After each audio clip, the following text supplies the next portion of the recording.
नमस्ते। आज हामी तपाईहरु एम अप्टोमेट्रीको मल्टिपल चोइस क्वेशन्सहरुको बारेमा डिस्कस गर्दैछौं। यी क्वेशनहरु प्रिभियस एक्जामिनेसन्सहरुमा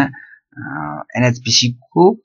एक्जामिनेसनहरुमा आइसकेको कारणले गर्दाखेरि तपाईहरुले ध्यान दिएर हेर्नु होला, किनभने आगामी दिनहरुमा पनि नेपाल हेल्थ प्रोफेसनल काउन्सिलको एक्जामिनेसनमा आउने चान्सेसहरु धेरै छ, रिपिटेड हुने चान्सहरु धेरै छ। त्यसकारणले गर्दा यो क्वेशनहरु चाहिँ ध्यान दिएर सुन्नु होला। पहिलो क्वेशन छ, tick the true statement. PC technology incorporates phosphorylcholine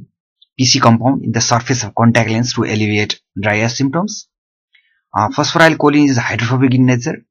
Phosphorylcholine can expedite evaporation in the presence of UV rays. For dry eye patient, low water content lens is not suitable. हैन? अब PC टेक्नोलोजी भनेको चाहिँ प्रोक्लियर lens भन्ने एउटा चाहिँ Cooper भिजनको यो technology हो। यो प्रोक्लियर लेन्समा चाहिँ गरिन्छ। यो ड्राई आईको लागि चाहिँ प्रयोग गरिने हुन्छ र यसमा चाहिँ के हुन्छ भने यही फस्फोराइलकोलिन भन्ने चाहिँ यो सरफेसमा चाहिँ ट्रिटमेन्ट गरिएको हुन्छ यो लेन्सको। यसले चाहिँ के गर्छ त भन्दाखेरि ड्राई आई सिम्पटम्सलाई चाहिँ नि अलिकति कम गर्ने गर्छ। त्यसकारणले गर्दा ड्राई आई पेशेन्टको लागि एकदम उपयुक्त हुन्छ। यसले चाहिँ के गर्छ, यो चाहिँ अलिकति हाइड्रोफिलिक नेचरको हुने कारणले गर्दाखेरि सजिलैसँग चाहिँ आँखाको चाहिँ नि त्यो म्युसिन लेयर, त्यसपछि आँखाको म्युसिन लेयरहरुसँग चाहिँ बाइन्ड भएर बस्न सक्छ र यसले चाहिँ नि इभ्यापोरेसनलाई पनि कम गरिदिन्छ। अब त्यो आधारमा हामीले हेर्दाखेरि सबभन्दा नमिल्ने त के छ भन्दाखेरि यो बी, सी र डी तीनटै मिल्दैन हैन। ए चाहिँ नि यो मिल्न जान्छ कि है। त्यसकारणले गर्दा यो ए चाहिँ नि हाम्रो करेक्ट एन्सर हुन्छ। अनि hydrogen peroxide can be used as the contact lens disinfectant because it acts as reducing agent, oxidizing agent, neutralizing agent र cleansing agent. अब अफ कोर्स हाइड्रोजन पेरोक्साइडले चाहिँ एउटा अक्सिडाइजिङ एजेन्टको रूपमा काम गर्छ, तर यो आफै चाहिँ रिएक्सनको क्रममा रिड्युस हुन्छ। त्यसकारणले गर्दा the correct answer would be oxidizing agent. 3. During cataract surgery, a drug of choice used to prevent intraoperative miosis is called pilocarpine, tropicamide plus phenylephrine, fluorouracil, sodium. भनेको अब यहाँ चाहिँ नि माइड्रियासिस गर्ने हामीले चाहिँ के खोज्नु पर्यो, ड्रग खोज्नु पर्यो। माइड्रियासिस गर्ने ड्रग भनेको दुईटा छ, एउटा ट्रोपिकामाइड प्लस छ, यहाँ एउटा चाहिँ फेनाइलेफ्रिन छ। फेनाइलेफ्रिन भनेको माइल्ड टाइपको माइड्रियासिस गर्छ। त्यसकारणले गर्दा the correct choice would be tropicamide plus. Tropicamide प्लसमा चाहिँ नि ट्रोपिकामाइड प्लस फेनाइलेफ्रिन दुईटै हुन्छ हैन। 4 मा the exit pupil size is maximum in भनेको छ। एक्जिट पुपिल साइज म्याक्सिमम कुनमा हुन्छ भनेको यहाँ दिएको के भन्दाखेरि यो क्वेशन एकदमै मोस्ट पपुलर हो, ब्याचलरको पनि मास्टर्सको पनि एक्जामिनेसनमा आइरहेको हुन्छ। यसमा चाहिँ यो पहिलो 7 टाइम्स 50 मा चाहिँ के भने 7 टाइम्स भनेको म्याग्निफिकेसन अफ द टेलिस्कोप भयो, पछाडीको 50 भनेको अब्जेक्टिभ लेन्सको चाहिँ डायमिटर हो। यो अब्जेक्टिभ लेन्सको डायमिटरलाई म्याग्निफिकेसनले भाग गर्यो भने एक्जिट पुपिल आउँछ। एक्जिट पुपिलको चाहिँ डायमिटर आउँछ। त्यसकारणले गर्दा यो 50 लाई 7 ले भाग गर्दा 7 point समथिङ आउँछ। 37 लाई 8 ले भाग गर्दाखेरि 4 point समथिङ आउँछ। 30 लाई 10 ले भाग गर्दा 3 आउँछ। 40 लाई 2 ले भाग गर्दा 2 आउँछ। त्यसकारण सबभन्दा बढी value, the greatest value is in the first choice 7 times 50 हुन्छ हैन, 7 को आरआरई हुन्छ। त्यसकारणले गर्दा exit pupil is maximum in 7 times 50 telescope हैन। यसको फिल्ड अफ भ्यू पनि सबभन्दा म्याक्सिमम हुन्छ, किनभने the greater the size of the exit pupil the greater will be the field of view. अब यसमा 5 मा छ, what happens when an uncorrected hyperope uses telescope while viewing the distant earthly object through the eyepiece भनेको अब यो पहिला कुरा यहाँ हिन्ट्स के छ भन्दाखेरि टेलिस्कोप भनेको छ, अर्थली अब्जेक्ट भनेको छ भनेपछि त्यो के टेलिस्कोप हो त भन्दाखेरि हामीले बुझ्नु पर्यो यो चाहिँ ग्यालिलियन टेलिस्कोप हो भन्ने बुझ्नु पर्यो। ग्यालिलियन टेलिस्कोपमा के हुन्छ, आईपीस जहिले पनि नेगेटिभ के रे माइनसको हुन्छ। आईपीस नेगेटिभको हुन्छ, माइनस पावरको हुन्छ, कन्केभ लेन्स हुन्छ भने तपाईको अब्जेक्टिभ प्लस लेन्सको हुन्छ। अब के हुन्छ भन्दाखेरि अब अनकरेक्टेड हाइपरोपिक भन्नासाथ त्यो पेशेन्टको अकुलर सिस्टम चाहिँ एउटा माइनस पावरको हुन्छ कि हैन। माइनस पावरको अकुलर सिस्टम बनिरहेको हुन्छ। अनकरेक्टेड हाइपरोपको अकुलर सिस्टम के हुन्छ त कन्केभ सिस्टम हुन्छ के भन्नुको मतलब माइनस सिस्टम भइराखेको हुन्छ। त्यसकारणले गर्दा हामीले चाहिँ केबाट हेरिराखेका छौँ, आइपिसबाट हेरिराखेका छौँ। आइपिस के थियो, माइनस लेन्स थियो। अनि अनकरेक्टेड हाइपरोपको चाहिँ नि अकुलर सिस्टम के छ, माइनस लेन्सले हो। दुईटै माइनस भएपछि के हो त, बडी माइनसको चाहिँ नि आइपिसको जस्तो फर्म हुन्छ के। भन्नुको मतलब टोटल रिजल्टेन्ट आइपिस पावर भनेको चाहिँ के हुन्छ, बडी माइनसको भइदिन्छ हो। टोटल रिजल्टेन्ट आइपिसको पावर भनेको चाहिँ के हुन्छ, बडी माइनसको भइदिन्छ। माइनस माइनस जोडिएर प्लस हुन्छ, म्याग्निट्युड त बढ्छ। त्यसकारणले गर्दा हाम्रो म्याग्निफिकेसन पनि के गर्छ त, अल्टिमेटली बढ्छ। किनभने म्याग्निफिकेसन भनेको माथि चाहिँ के हुन्छ, आइपिसको पावर डिभाइडेड बाई अब्जेक्टिभको पावर हुन्छ। आइपिसको पावर बढ्न गएको कारणले गर्दा यहाँ के हुन्छ, म्याग्निफिकेसन बढ्छ। अब म्याग्निफिकेसन बढ्ने भनेको कुनमा छ, हाम्रो अप्सन बी र डी मा छ। म्याग्निफिकेसन बढ्छ। यो म्याग्निफिकेसन बढिसकेपछि के हुन्छ त भन्दाखेरि हाम्रो an orientation of an individual भनेको 10 to 20 degree, 20 to 50 degree, 90 to 140 degree, 150 to 180 degree भनेको छ। अब यो भनेको चाहिँ हिँड्नको लागि चाहिँ चाहिने मिनिमम फिल्ड अफ भ्यू भनेको चाहिँ के हो त भन्दाखेरि 20 to 50 डिग्री हो। किनभने the first encounter in the orientation and mobility will be in the range of 31 to 52 degree भनेको छ। 31 to 52 डिग्री भनेको 31 डिग्री भन्दा चाहिँ नि कम भिजुअल फिल्ड भइदिइराख्यो भने चाहिँ त्यहाँ चाहिँ फर्स्ट रिस्क हुन्छ अरे क्या मोबिलिटीमा भनेर चाहिँ एउटा पब्लिकेसनले यहाँ भनिरहेको छ। त्यसकारणले गर्दा यो रेन्ज भनेको चाहिँ केले टच गर्छ भन्दा 20 देखि 50 डिग्रीले टच गर्छ। करेक्ट एन्सर पनि यही हो। त्यसपछि 7 मा छ, height for weight of boys of a classroom is related as association, index, proportion र कोरिलेसन। हेरौँ, हाइट फर वेट भनेको यो चाहिँ के भन्दाखेरि हाइट र वेट चाहिँ यो एकदम रिलेटेड प्यारामिटर्स हो र होइन, हैन। त्यसकारणले गर्दा यो चाहिँ के हुन्छ, कोरिलेसनमै हुन्छ के, यो कोरिलेसन हुन्छ भनेको हाइट फर वेट भनेको कोरिलेसन हुन्छ। प्रोपोर्सन भनेको त के हुन्छ, पार्शियल चिज divided by whole including the partial, हैन। भनेको X upon X plus Y भन्ने हुन्छ प्रोपोर्सनमा। किन यहाँ त हाइट र वेट भनेको त एक्स अपन वाई मात्र भयो के, हैन। प्रोपोर्सन हुने कुरो भएन। अब इन्डेक्स पनि हुने कुरा भएन। एसोसिएसन त अब झनै अलिअलि मिल्ने कुरा त भयो, तर एसोसिएसन भनेको एउटा गणितीय रूपमा, स्ट्याटिस्टिक्स रूपमा चाहिँ नि कुनै एउटा त्यस्तो चिज होइन, हैन, जसलाई चाहिँ हामी व्याख्या गर्न। कोरिलेसन भनेको चाहिँ यहाँ गर्न मिल्छ। हाइट फर वेटको कोरिलेसनहरू निकाल्न मिल्छ नि त। 8 मा, age and gender of a group of population is best represented by line diagram, histogram, bar diagram, population pyramid, हैन। अब यो चाहिँ के हुन्छ त भन्दाखेरि एज र जेन्डरलाई साइमल्टेनियसली एउटै भिजुअलाइजेसनमा, डेटा भिजुअलाइजेसनमा देखाउनु पर्यो भने हामीले बेस्ट चाहिँ के हुन्छ त भन्दा पपुलेसन पिरामिड हुन्छ। अब एजलाई मात्र देखाउनु पर्यो भने जहिले पनि के बेस्ट हो, हिस्टोग्राम बेस्ट हो, है। एजलाई मात्रै हामीले डेटा भिजुअलाइजेसनमा देखाउनु पर्यो भने के बेस्ट हो, हिस्टोग्राम बेस्ट हो भने जेन्डरलाई मात्र देखाउनु पर्यो भने के हो त भन्दा बार डायग्राम बेस्ट हो, है। एज भनेको हिस्टोग्राम, जेन्डर भनेको बार डायग्राम, तर एज र जेन्डर एउटै पिक्चरमा देखाउनु पर्यो भने चाहिँ population pyramid is the best. The angular magnification of a telescope is objective diameter divided by eyepiece diameter, B focal length of objective divided by focal length of eyepiece, C eyepiece diameter divided by objective diameter, D exit pupil diameter of eyepiece by exit pupil diameter of objective। अब यो चाहिँ के छ answer भन्दाखेरि तपाईको angular magnification of telescope भनेको के त फर्मुला अघि पनि मैले भनेको थिएँ, हैन। Dioptric value of ocular divided by dioptric value of objective हो। अब डायोप्ट्रिक भ्यालु अफ अकुलर चाहिँ माथि हुन्छ भनेको डायोप्टरमा चाहिँ अकुलर को भ्यालु माथि भनेको चाहिँ फोकल लेन्थमा हामीले कन्भर्ट गर्ने हो भने जस्ट रिभर्स भइदिरहेको हुन्छ, हैन। भन्नुको मतलब D ocular divided by D objective भनेको के हो त, F objective upon F eyepiece हुन्छ भनेको नम्बर बी चाहिँ नि करेक्ट एन्सर हुन्छ, है त। 10 भनेको the diagonal variation and hormonal changes are the function of lateral geniculate body, paraventricular neuron, supraoptic neuron, सुप्राकायजल न्युरोन। यो भनेको चाहिँ नि बायोलोजिकल क्लक जुन हाम्रो हुन्छ नि, हैन, जुन सर्काडियन रिदम, हैन, सर्काडियन साइकल चलाउने, हैन, यो जुन रिदम हुन्छ बिहान बेलुकामा चाहिँ के हुन्छ हाम्रो हार्मोनल भेरिएसनहरु भइरहेको हुन्छ। यो चीज केले गर्छ भन्दाखेरि यो चाहिँ नि हाम्रो इन्ट्रिन्जिकली फोटोसेन्सिटिभ रेटिनल ग्याङ्ग्लियन सेल भन्ने छ नि आइपीआरजीसी हैन यो पाथवेले गरिराखेको हुन्छ यो पाथवे भनेको कहाँ जान्छ हाइपोथालामसमा जान्छ भनेको हाइपोथालमस भनेको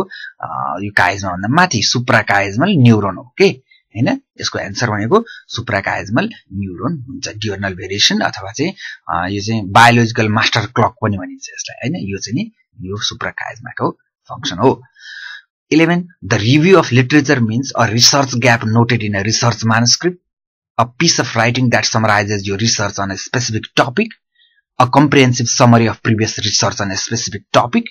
a pejorative term reserved for the writer who writes hasty articles or books to meet deadlines हैन यो अब सबै अनरिलेटेड कुराहरु छ सी चाहिँ नि एकदम मिल्ने कुराहरु छ है सी भनेको चाहिँ रिसर्च सुरु हुनुभन्दा अगाडि आफ्नो रिसर्च सँग रिलेटेड सबै आर्टिकलहरुलाई एक ठाउँमा कलेक्सन गरेर रिलेभेन्ट कुराहरुलाई चाहिँ ल्याएर हामीले चाहिँ के गर्छौं त त्यसलाई चाहिँ नि समराइज गर्छौं त्यसकारणले गर्दा comprehensive summary of previous related research on specific topic भयो के है 12 मा छ which is not true about silicon hydrogen lens it is filled with silicon the permeable हैन अब the permeability is 16 times greater than the conventional hydrogel water content is higher than the hydrogels they are made up of high oxygen permeable siloxane based macromers combined with various hydrophilic monomers हैन अब generally चाहिँ के हुन्छ जुन चाहिँ एकदम लामो sentence हुन्छ त्यो चाहिँ नि ट्रू नै हुन्छ के मैले त्यो ट्रिक्स एन्ड टिप्समा भनिरहेको थिएँ नि जुन चाहिँ एकदम लामो सेन्टेन्स हुन्छ त्यो चाहिँ कहीँबाट कतैबाट सारेर ल्याइएको हुन्छ त्यसकारणले गर्दा त्यो ट्रू नै भइरहेको हुन्छ है त्यसकारणले गर्दा यो डी चाहिँ नि अब तपाईलाई थाहा भएन भने नि ट्रू हो भन्ने सपोज गरौँ है अब ए मा हेर्नु it is filled with silicon नाम सिलिकन हाइड्रोजेल भन्ना छ सिलिकन फिल हुने भइहाल्यो है the permeability is 16 times greater than the conventional hydrogel भनेको 16 टाइम अब परमिएबिलिटी त अफ कोर्स हाई भइहाल्छ त्यसकारणले गर्दा त एक्सटेन्डेड वेयर कन्ट्याक्ट लेन्स हो नि यो हैन तर यो 16 नै हो कि होइन भन्ने कुरा तपाई बढी त हुन्छ कति टाइम्स बढी हुन्छ कन्फ्युज हुन्छ भने त्यो एकछिनलाई हल्ट गर्नुस् त्यसलाई अनि सी मा छ water content is higher than the hydrogen यो चाहिँ फल्स भयो किनभने यो चाहिँ ब्ल्याटेन्टली वाटर कन्टेन्ट चाहिँ के हुन्छ सिलिकन हाइड्रोजेलमा जहिले पनि लोअर हुन्छ त्यसकारणले गर्दा यो सी नै एकदमै चाहिँ देखादेख चाहिँ रङ भयो के अब 13 मा छ during a medical practice empathy relates to empathy भनेको to be able to keep on another shoes के हैन अर्काको खुट्टामा बसेर हेर्न सक्ने अर्काको दुःखलाई देख्न सक्ने मान्छे देख्न सक्ने बिहेभियरलाई एम्प्याथी भनिन्छ अब यहाँ हुन्छ the ability to sense clients emotions हैन अब यो लगभग मिल्न आयो to provide sympathy as per the medical condition sympathy त हुँदै होइन सिम्पैथी भनेको चाहिँ दया व्यक्त गर्नु हो के यो भनेको चाहिँ नेगेटिभ वर्ड हो है यसमा हैन एम्प्याथी भनेको हाइली पोजिटिभ वर्ड हो भने सिम्पैथी भनेको नेगेटिभ वर्ड हुन जान्छ the in-depth study of client psychology and perception towards the disease अब यो एन्डेप्थको कुरा भने talking therapy involving a trained therapist listen to you and helping you find a way to do your emotion issue भन्छ यो सबभन्दा बढी मिल्ने भनेको the ability to sense clients emotion चाहिँ सबभन्दा बढी नजिक मिल्छ है अनि 14 मा छ microorganisms are mainly located in यो कन्ठ गर्ने कुरा भयो हैन यो चाहिँ कुन लेयरमा हुन्छ त भन्दाखेरि माइक्रो अर्गानिजम कुनमा हुन्छ भन्दाखेरि यो चाहिँ इनर न्यूक्लियर लेयरमा यो कन्ठे गर्नुपर्छ अब जस्तै फ्लेम शेप्ड हेमरेज कुन लेयरमा हुन्छ भन्दाखेरि केमा हुन्छ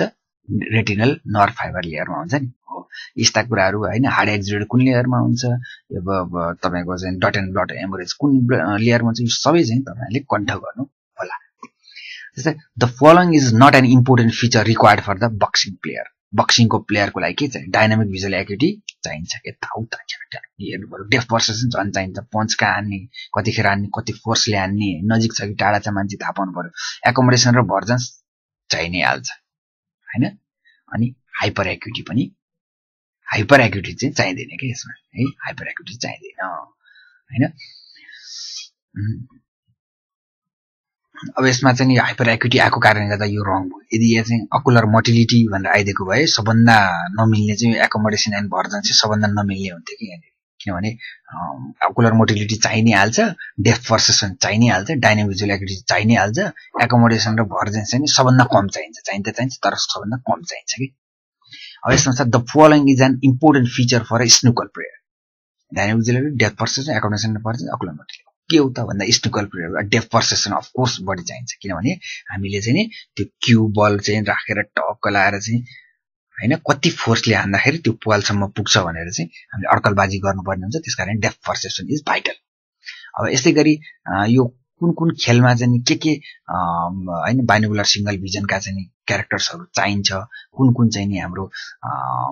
जो अकुलर अथवा चाहिँ नि हैन बाइनोकुलर भिजन का चाहिँ फिचर्स क्यारेक्टरिस्टिक्स चाहिन्छ भन्ने कुरा चाहिँ तपाईले सरसर्ती पढ्नु होला किनभने कुनै न कुनै यो फसिनै हाल्छ स्पोर्ट्स भिजनबाट र 17 मा छ the effective and immediate treatment of acute pupillary block glaucoma is acute pupillary ब्लकमा के हुन्छ भन्दाखेरि तपाईको एन्टेरियर च्याम्बर र पोस्टेरियर च्याम्बरको चाहिँ के हुन्छ कनेक्सन टुट्छ भन्नुको मतलब टक्क लाएर चाहिँ लेन्समा गएर चाहिँ नि आइरिस टाँसिन्छ अनि त्यसपछि तपाईको कनेक्सन टुट्छ पछाडी पैदा भइरहेको चाहिँ एक्वास चाहिँ अगाडि आउन पाउँदैन त्यसलाई के गर्न सकिन्छ भन्दा लेजर आइरिडोटोमी भनेको चाहिँ बेस्ट उपाय हुन्छ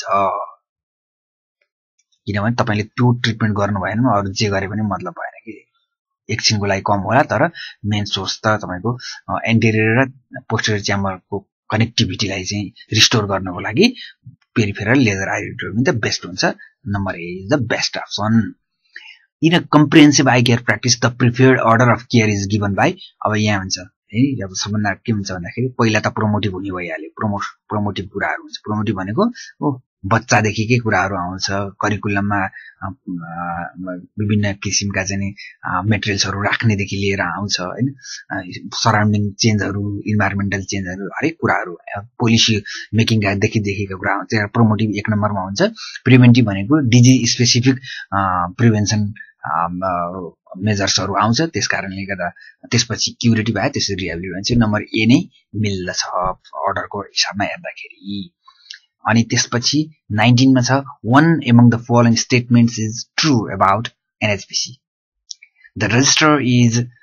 elected by the council member. Registrar is elected by the council member. The chairperson must be governmental job holder. NHPC is a governmental and autonomous body with a perpetual succession. NHPC was established under Nepal Health Professional Council Act 50. The registrar is elected by the council member भनेको छ यो falls हो यो registrar त केले elected गर्ने हो त भन्दाखेरि रजिस्ट्रार चाहिँ यो चाहिँ नोमिनेटेड गर्ने हो यो चाहिँ मिनिस्ट्री अफ हेल्थ एन्ड पपुलेसनले गर्ने हो मन्त्रालयबाट चाहिँ यो चाहिँ नोमिनेट हुने हो इलेक्टेड बाइ चान्स मेम्बर होइन फल्स हो हैन the chairperson must be governmental job holder यो त हुनै भएन हैन गभर्नमेन्टल जब होल्डरले त आफ्नो काम गर्नु पर्यो नि यहाँ फेरि यहाँ आएर चाहिँ चेयरपर्सन बनेर गर्न सक्दैन उले आफ्नो पोस्टिङ भइरा हुन्छ उसको हैन यो चाहिँ फल्स भयो अब NHPC is a governmental yes and autonomous body yes with a perpetual successor भनेको एउटा पदाधिकारीहरुको एउटा कार्यकाल सिकेपछि अर्को पदाधिकारी आउँछ अर्को आउँछ एकपछि अर्को चाहिँ नि त्यहाँ चाहिँ नि पद चाहिँ नि खाली भइराख्या हुँदैन परपेचुअल सक्सेसन हुन्छ लिडरशिपको चाहिँ नि चेन्जहरु भइराख्या हुन्छ एउटा दाना त अर्को आउँछ भनेपछि सी चाहिँ नि ट्रु हुन्छ के हैन NHPC establish under Nepal professional act 2053 हो नि 2050 मा आएको होइन यो त्यसकारणले यो पनि मिल्दैन है मेन नम्बर सी चाहिँ नि करेक्ट आन्सर हो the most common complication in case of chronic anterior uveitis is staphyloma cataract glaucoma retinal detachment yes of course cataract नै यसको चाहिँ करेक्ट आन्सर हो है उनीहरुको 21 मा छ which antiglaucoma medication is not given in infants carbonic anhydrase inhibitor parasympathetic myometric alpha adrenergic agonist beta blocker अब यसमा चाहिँ अल्फा एड्रेनर्जिक एगोनिस्ट भनेको ब्रिमोनिडिनहरु चाहिँ दिनु हुँदैन बच्चाहरुलाई किन हुँदैन भन्दाखेरि यसले चाहिँ सिभियर सीएनएस डिप्रेसन गराउँछ के भनेको सेन्ट्रल नर्भस सिस्टममा चाहिँ के गर्छ यसलाई चाहिँ एकदमै चाहिँ स्लो बनाइदिन्छ यसले त्यसकारणले गर्दा ब्रिमोनिडिनहरु चाहिँ दिनु हुँदैन अल्फा एड्रेनर्जिक एगोनिस्ट दिनु हुँदैन बच्चाहरुमा अर्को छ 22 मा the actual IUP in 585 microns thick cornea which measured 20 mm of Hg through Goldman applanation tonometry is 18 19 20 21 अब यसमा चाहिँ के छ भन्दाखेरि एउटा फर्मुला छ के हैन तपाईको नर्मल चाहिँ नि तपाईको के हुन्छ त भन्दाखेरि यहाँ म पोइन्टर अप्सन देखाउँछु है त कति हुन्छ 545 चाहिँ नि तपाईको नर्मल कर्नियाको थिकनेस मान्नुस् 545 माइक्रोन चाहिँ नर्मल कर्नियाको थिकनेस मान्नुस् अनि प्रत्येक 20 mm एचजी को चेन्जमा चाहिँ नि 1 mm एचजी को चाहिँ नि आईयूपी भेरिएसन हुन्छ त्यसकारणले गर्दा यदि 545 भन्दा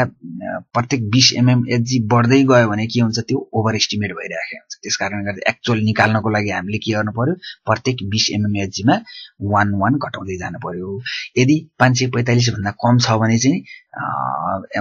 कर्नियाको सेन्ट्रल थिकनेस 545 भन्दा कम छ भने के हुन्छ प्रत्येक 20 mm एचजी मा 1 mm एचजी को ओभर एस्टिमेसन हुन्छ त्यसकारणले गर्दा के गर्नु पर्यो हामीले जति त्यहाँ चाहिँ आईयूपी आउँछ त्यसलाई चाहिँ प्रत्येक 20 mm एचजी मा 1 mm एचजी चाहिँ थप्दै जानु पर्यो अब यहाँ के आयो 585 व्हिच इज ग्रेटर देन 545 भनेको यहाँ के भइराखेको छ यहाँ चाहिँ नि अब्भियसली के भइराछ ओभर एस्टिमेसन भइराखेको छ ओभर एस्टिमेसन भइराछ भने 20 भन्दा कम हुनु पर्यो कतिले कम हुनु पर्यो भन्दाखेरि 545 र 585 मा डिफरेन्स कति छ 40 को डिफरेन्स छ भनेपछि 20 mm एचजी मा 1 हुन्छ भने 40 mm एचजी मा कति हुन्छ 2 हुन्छ भनेपछि अब 20 बाट 2 घटाउँदा कति आउँछ त भन्दाखेरि करेक्ट आन्सर भनेको हाम्रो यो चाहिँ 18 चाहिँ हाम्रो करेक्ट आन्सर आइदिराखेको हुन्छ है त अब अर्को छ 23 मा in cases of anisocoria what percentage of pilocarpine is a definitive use for the confirmation of pharmacological mydriasis भनेको छ यो चाहिँ कन्ठ गर्ने कुरा हो यो चाहिँ 1% चाहिँ यसको आन्सर हो 24 मा छ calculate the image jump in 22 mm segment height of crypto bifocal having an add power of 2 diopter भन्छ अब crypto bifocal भनेको यस्तो भयो यो crypto bifocal भने यस्तो खालको हुन्छ हैन अब यो चाहिँ यो पुरै चाहिँ कति छ त भन्दाखेरि 22 छ भनेपछि यहाँ सेन्टर चाहिँ यहाँ हुन्छ हैन सेगमेन्ट सेन्टर यहाँ हुन्छ यो भनेको कति हुन्छ 11 हुन्छ अनि 11 * 2 गर्दा कति आउँछ 2.2 चाहिँ इमेज जम्प हुन्छ यसको आन्सर है त अब 25 मा छ the incorrect statement in case of horizontal phoria by using bone graphy technique is Risley prism are used measures only horizontal foria is a modified form of double matrix short test uses dissociating prism of 6 prism right to right eye and 12 prism right before later हुन्छ अब यो सबै कुरा मिल्छ यसमा measures only होराइजन्टल phoria भनेको छ यो चाहिँ मिल्दैन कि यसले चाहिँ होराइजन्टल र भर्टिकल दुईटै फोरियाहरु नाप्छ त्यसकारणले गर्दा यो मिल्दैन अब यो सँगसँगै मैले यो 25 वटा कलेक्सन हुन्छ अब बाँकी अरु कलेक्सनहरु पनि म लिएर आउने नै छु र प्रत्येक एक्जामिनेसनमा तपाईलाई एनएचपीसी बारेमा चाहिँ नि एनएचपीसी को बारेमा एक दुईवटा क्वेशनहरु आइरहेको हुन्छ दुईटा तीनटा सम्म क्वेशनहरु फस्न सक्छ त्यसकारणले गर्दा एनएचपीसी को बारेमा मल्टिपल चोइस क्वेशन भनेर चाहिँ मैले एउटा भिडियो बनाएको छु त्यो भिडियो हेर्नु भयो भने तपाईले एनएचपीसी को बारेमा सम्पूर्ण जुनसुकै क्वेशन आए पनि सल्भ गर्न सक्नुहुन्छ म चाहिँ यहाँ पछाडी एउटा उसमा पनि दिन्छु टेलर उसमा पनि दिन्छु लिंकमा पनि दिन्छु त्यो भएर तपाईले हेर्न सक्नुहुन्छ ल सबैलाई शुभकामना छ